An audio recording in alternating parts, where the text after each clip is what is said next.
বিশ্বকাপের তৃতীয় আসরের নায়ক কে ছিল? বেশিরভাগই বলবেন ইতালি, অনেকেই আবার বলবেন হাঙ্গেরি কিংবা ব্রাজিলের নাম। কিন্তু ফুটবল সংশ্লিষ্ট বোদ্ধারা নিশ্চিতভাবেই বলবেন বিশ্বযুদ্ধের কথা, কারণ বিশ্বযুদ্ধের চোখ রাঙানি উপেক্ষা করে অনুষ্ঠিত হয়েছিল 38-এর বিশ্বকাপ।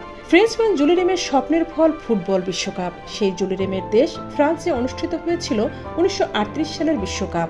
একই সময় বিশ্বজুড়ে চোখ রাঙাচ্ছিল দ্বিতীয় বিশ্বযুদ্ধ। ফুটবলকে ঘিরেও রাজনীতি কম হচ্ছিল না।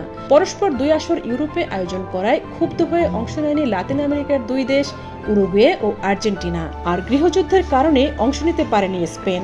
মাঠের লড়াই শুরুর আগে জার্মানি অস্ট্রেলিয়াকে দখল করে নেয়। এরপর অস্ট্রেলিয়ান খেলোয়াড়দের প্রস্তাব দেওয়া হয় জার্মানির হয়ে বিশ্বকাপ খেলার।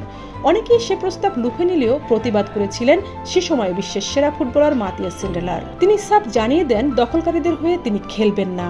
সিন্ডেলারের প্রত্যাখ্যানের ঘটনাটি বিশ্ব ফুটবলে দেশপ্রেমের এক প্রতীক হয়ে আছে। বিশ্বযুদ্ধের চোখ রাঙানি উপেক্ষা করে অনুষ্ঠিত 38-এর বিশ্বকাপের শিরোপা জেতে আগেরবারের চ্যাম্পিয়ন ইতালি।